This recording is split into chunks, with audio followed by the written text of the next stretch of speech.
Assalamualaikum warahmatullahi wabarakatuh. Pertemuan hari ini kita akan membahas teks laporan hasil observasi bagian yang kedua ya. Kita akan membahas struktur teks LHO.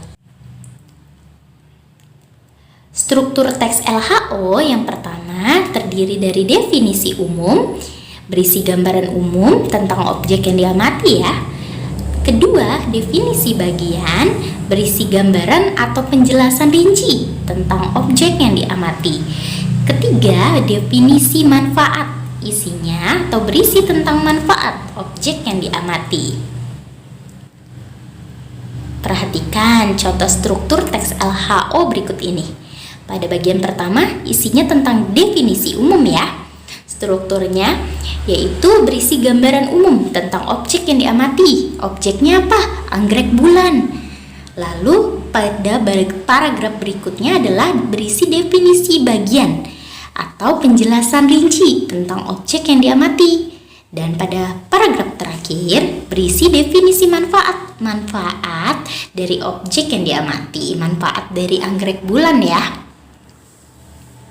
Baiklah, selanjutnya kebahasaan teks LHO. Yang pertama, penggunaan kata verba atau kata kerja. Kata verba atau kata kerja adalah kata yang menyatakan suatu perbuatan, proses, atau pekerjaan. Ciri-cirinya, dia menduduki predikat dalam sebuah kalimat, lalu diikuti atau dapat melekat pada imbuhan ya. Lalu mengandung makna sebuah proses, perbuatan, atau pekerjaan.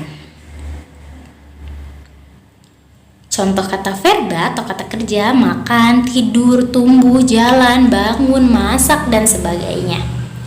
Contohnya dalam kalimat, ibu memasak ayam goreng di dapur. Ibu di sini sebagai apa? Sebagai subjek ya. Memasak sebagai predikat, ayam goreng sebagai objek, dan di dapur sebagai keterangan tempat. Lalu mana yang termasuk kata verba atau kata kerja dalam kalimat ini? Ya, memasak. Mengapa? Karena dalam kalimat ini yang menduduki predikat adalah memasak ya. Lalu memasak di sini bisa ya diimbuhi oleh imbuhan. Kata dasarnya masak. Ya, kata dasarnya masak diberikan imbuhan jadi memasak. Lalu mengandung makna sebuah proses, perbuatan, atau pekerjaan. Ini poin pentingnya ya. Jadi kata kerja itu berarti yang mengandung makna ya, makna melakukan pekerjaan atau kegiatan. Di sini memasak ya, yang memiliki makna melakukan pekerjaan atau proses. Kalau menurut subjeknya, kata kerja dibagi dua ya, ada kata kerja aktif dan kata kerja pasif. Kata kerja aktif ini berarti subjeknya yang melakukan suatu pekerjaan. Ingat, biasanya itu diikuti imbuhan me dan ber. Adik memakan nasi goreng tadi pagi. Kata kerja aktifnya mana? Ya, memakan. Karena ada kata dasar makan diberikan imbuhan me ya, atau awalan me. Lalu ada kata adik, lalu ada kata berjalan pada kalimat adik berjalan dengan cepat. Mana kata kerja aktifnya? Berjalan. Ada kata dasar jalan diberikan imbuhan ber ya. Dan yang perlu kalian ingat, kata kerja aktif itu berarti subjeknya yang melakukan suatu pekerjaan. Lihat, adik memakan, berarti subjek ini melakukan pekerjaan memakan. Adik berjalan, berarti subjeknya ini melakukan pekerjaan atau kegiatan berjalan ya. Ingat, ada imbuhan me dan ber diberikan kata dasar kerja ya, kata dasar kerja ya yang aktif. Kata dasar kerja, jadinya kata kerja aktif ya. Lalu ada kata kerja pasif, berarti kata kerja yang subjeknya menderita. Biasanya diikuti imbuhan di dan ter. Baju dicuci adik menggunakan tangan. Ya, lihat, dicuci di sini merupakan kata kerja pasif. Adik terjatuh saat berlari. Nah, terjatuh di sini adalah kata kerja pasif. Coba jika dibalik ya, menjadi kata kerja aktif. Jadi menjadi adik mencuci baju menggunakan tangan. Berarti adik mencuci, berarti adiknya melakukan pekerjaan. Tapi kalau di kata kerja pasif, ya di sini adiknya sebagai subjek yang menderita. Jadinya baju dicuci adik menggunakan tangan. Terdapat pula jenis verba relasional ya. Apa sih verba relasional? Verba relasional adalah kata kerja yang berfungsi sebagai penghubung antara subjek dan pelengkap. Yang perlu kalian ingat kata kuncinya, verba relasional itu menggunakan merupakan, adalah, yaitu, termasuk, meliputi, disebut, digolongkan, dan sebagainya. Lihat contohnya. Kelinci merupakan hewan mamalia yang mudah ditemukan di bumi. Berarti kelincinya di sini sebagai subjek, merupakan sebagai predikat, hewan mamalia yang mudah ditemukan di bumi sebagai pelengkap. Lalu yang mana kata kerja relasionalnya? Ya, merupakan kata kerja relasional ya, atau verba relasional. Yang kedua, penggunaan kata benda atau nomina. Kata benda atau nomina adalah kata yang menerangkan orang, tempat, benda, dan objek lainnya. Contohnya, kucing, kelinci, bunga, museum, dan sebagainya. Contoh dalam kalimatnya, kucing merupakan hewan mamalia. Mana kata bendanya? Kucing, ya. Selanjutnya, penggunaan prasa nomina dan prasa verba. Apa sih Bu prasa? Prasa itu gabungan dua kata atau lebih yang hanya menduduki satu fungsi dalam kalimat. Satu fungsi dalam kalimat. Fungsi dalam kalimat itu terdiri dari apa Bu? Ada subjek, predikat, objek, dan keterangan. Berikut Ibu jelaskan dulu ya contoh dari prasa nomina. Kucing Anggora, ini merupakan prasa nomina. Kenapa Bu? Karena kucing dan Anggora ini kan ada dua kata ya, tapi hanya memiliki satu fungsi sebagai subjek. Lalu kenapa disebutnya prasa nomina? Karena menerangkan benda, ya, ada objeknya. Kucing Anggora terlihat ya. Lalu ikan goreng. Kenapa ikan goreng disebut prasa nomina Bu? Karena ada kata ikan dan goreng digabung ya, gabungan dua kata, tapi hanya sebagai satu fungsi, yaitu objek. Disebut prasa nomina karena jelas ya, ada bendanya, ikan goreng. Lalu sekarang Ibu jelaskan contoh prasa verba ya. Sedang makan, ada kata sedang dan makan, berarti digabung ya dua kata, tapi fungsinya sebagai satu ya, sebagai predikat ya. Nah, kenapa disebutnya frasa verba? Jelas ya, karena makan itu merupakan kata kerja ya, atau makan itu merupakan menerangkan perbuatan atau kegiatan, jadi disebutnya frasa verba. Tes percobaan, ayo kita lihat mana yang terdapat frasa di dalam kalimat di bawah ini. 1. Kalimat ayah memelihara ayam. Kedua, siswa SMP Nurul Iman sedang mengerjakan tugas bahasa Indonesia. Jawabannya kalimat nomor 2. Kalau nomor 1, ayah itu satu kata dan memiliki fungsi sendiri sebagai subjek. Memelihara satu kata dan memiliki fungsi sendiri sebagai predikat. Ayam satu kata memiliki fungsi sendiri sebagai objek. Sedangkan siswa SMP Nurul Iman gabungan dari 4 kata dari siswa SMP Nurul dan Iman, tapi hanya sebagai satu fungsi, yaitu sebagai subjek. Lalu dan siswa SMP Nurul Iman itu prasa nomina ya, karena ada wujudnya ya, menerangkan objek ya, yaitu siswa gitu. Kalau sedang mengerjakan, ada sedang, ada mengerjakan, berarti gabungan dua kata, tapi fungsinya sebagai predikat ya, gabungan dua kata tapi satu fungsi sebagai predikat, disebut prasa verba. Kenapa? Karena mengerjakan itu kan merupakan kegiatan ya, dan ada tugas bahasa Indonesia terdiri dari 3. Ada tugas, ada bahasa, ada Indonesia, berfungsi sebagai objek. Jadi gabungan 3 kata ya, berarti lebih dari 2 ya. tapi membentuk satu fungsi sebagai objek, disebutnya frasa nomina. Karena kalau misalkan tugas bahasa Indonesia ada bentuknya kan. Lalu yang keempat, penggunaan kata teknis atau ilmiah. Kata teknis itu adalah kata yang bersifat khusus ya, dan khusus digunakan pada bidang tertentu. Contohnya misalkan membuat teks LHO, objeknya itu kucing. Lalu kata ilmiahnya itu yang muncul itu, atau kata teknisnya yang muncul itu apa aja sih? Biasanya karnivora, mamalia, dan sebagainya. Contohnya kucing merupakan hewan mamalia. Kata teknisnya itu apa? Ya mamalia ya. Lalu kata nominanya itu apa? Ya kucing, ya kan? Kata kerjanya apa? Kata verbanya merupakan. Oke, semoga paham ya. Kelima, penggunaan konjungsi atau kata penghubung. Kata penghubung yang sering muncul dalam teks LHO yaitu kata penghubung yang menyatakan penambahan, biasanya menggunakan dan serta. Contohnya, kucing Anggora dan kucing kampung merupakan hewan peliharaan, dan di sini konjungsi ya. Lalu konjungsi yang menyatakan pilihan, itu biasanya konjungsinya atau. Anggrek dapat dibudidayakan dengan cara menyetek atau penyebaran biji. Lalu ada konjungsi yang menyatakan pertentangan, biasanya menggunakan konjungsi tetapi, sedangkan, namun. Kucing Anggora memiliki bulu yang lebat, sedangkan kucing kampung bulunya lebih tipis. Yang keenam, penggunaan afiksasi atau imbuhan. Afiksasi itu apa, Bu? Proses penambahan imbuhan pada kata dasar.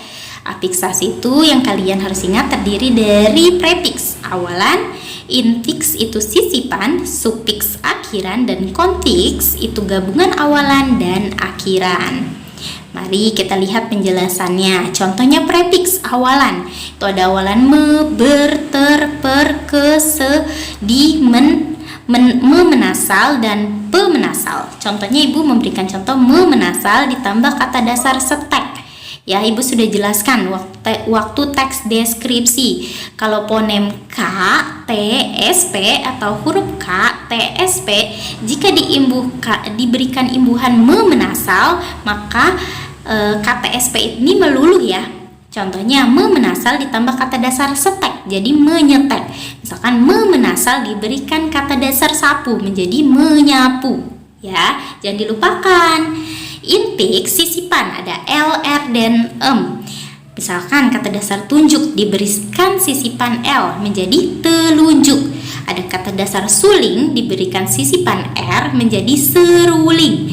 Ada kata dasar getar diberikan sisipan M, menjadi gemetar.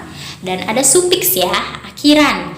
Misalnya an, ilah, kannya. Contohnya kata dasar makan diberikan akhiran an, menjadi makanan. Lalu ada konfiks, gabungan dari awalan dan akhiran. Ada ke, an, peran, beran, dan senya. Contohnya awalannya ke diberikan kata dasar adil, diberikan akhiran atau sufiks an, menjadi kalau digabung keadilan ya. Ini disebut konfiks. Selanjutnya penggunaan kalimat simpleks dan kalimat kompleks. Kalimat simpleks itu berarti ingat ya, simple, sederhana. Berarti disebut juga kalimat tunggal. Kalau kalimat kompleks di sini tuh kompleks, rumit ya. Berarti majemuk ya. Kita jelaskan dari kalimat simpleks terlebih dahulu ya, atau kalimat tunggal. Apa sih Bu kalimat simpleks atau kalimat tunggal? Kalimat simpleks adalah kalimat yang terdiri atas satu struktur atau pola kalimat.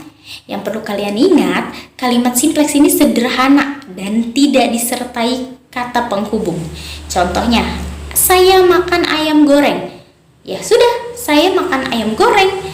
Saya sebagai subjek, makan predikat, dan ayam goreng sebagai objek. Dah selesai, sederhana, tanpa ada kata penghubung. Kita bandingkan dengan kalimat kompleks ya. kalimat yang terdiri lebih dari satu struktur. Jadi cirinya itu rumit dan ada kata penghubungnya. Contohnya, saya makan ayam goreng, sedangkan ibu makan ikan goreng. Coba lihat, rumit kan? Saya makan ayam goreng, itu satu struktur. Lalu diberikan konjungsi atau kata penghubung. Ibu diberikan kata penghubung sedangkan. Lalu ada kalimat lagi atau ada pola kalimat lagi atau ada struktur lain lagi. Ibu makan ikan goreng. Berarti jelas ya, kalimat ini tuh terdiri lebih dari satu struktur. Ada SPO dan SPO lagi, diberikan konjungsi atau kata penghubung sedangkan ya. Pokoknya kalimat kompleks itu kalimatnya tuh lebih lah dari satu struktur ya. Ini ada dua struktur, terus diberikan kata penghubung. Kalimat kompleks ini atau kalimat majemuk ini dibagi lagi menjadi kalimat kompleks paratatik atau kalimat majemuk setara dan kalimat kompleks hipotatik atau kalimat majemuk bertingkat. Apa sih Bu itu maksudnya? Ibu akan jelaskan ya. Kalimat kompleks paratatik berarti majemuknya itu setara.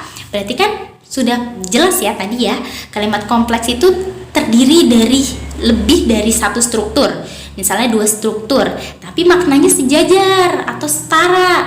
Cirinya itu konjungsinya diingat aja, ada konjungsi dan yang menyatakan penambahan, ada konjungsi atau itu menyatakan pemilihan, dan ada konjungsi sedangkan tetapi melainkan yang menyatakan pertentangan. Di sini Ibu ada contoh kalimatnya. Ibu membeli anggur dan buah apel di pasar. Itu kan ada dua struktur ya. Yang pertama, ibu membeli buah anggur dan buah apel di pasar. Berarti ada dua struktur diberikan konjungsi dan. Oh, berarti itu majemuk setara, ada konjungsi dannya yang menyatakan penambahan. Lalu kami ikut berangkat atau sendiri menunggu di rumah nenek. Itu ada dua struktur, berarti itu kalimatnya majemuk ya. Majemuk apa sih? Oh, majemuk setara karena ada konjungsi atau. Lalu yang kalimat yang C, adiknya selalu bangun pagi sedangkan kakaknya selalu bangun siang. Ada dua struktur, adiknya bangun pagi, kakaknya bangun siang, lalu ada konjungsi. Nah, kita lihat udah pasti kalau ada dua struktur seperti itu, oh berarti ini kalimat kompleks. Tapi kalimat kompleks apa ya? Oh, kalimat kompleks majemuk setara atau kalimat kompleks paratatik karena ada konjungsi sedangkan yang menyatakan pertentangan. Lalu kalau kalimat kompleks hipotatik yaitu kalimat majemuk bertingkat.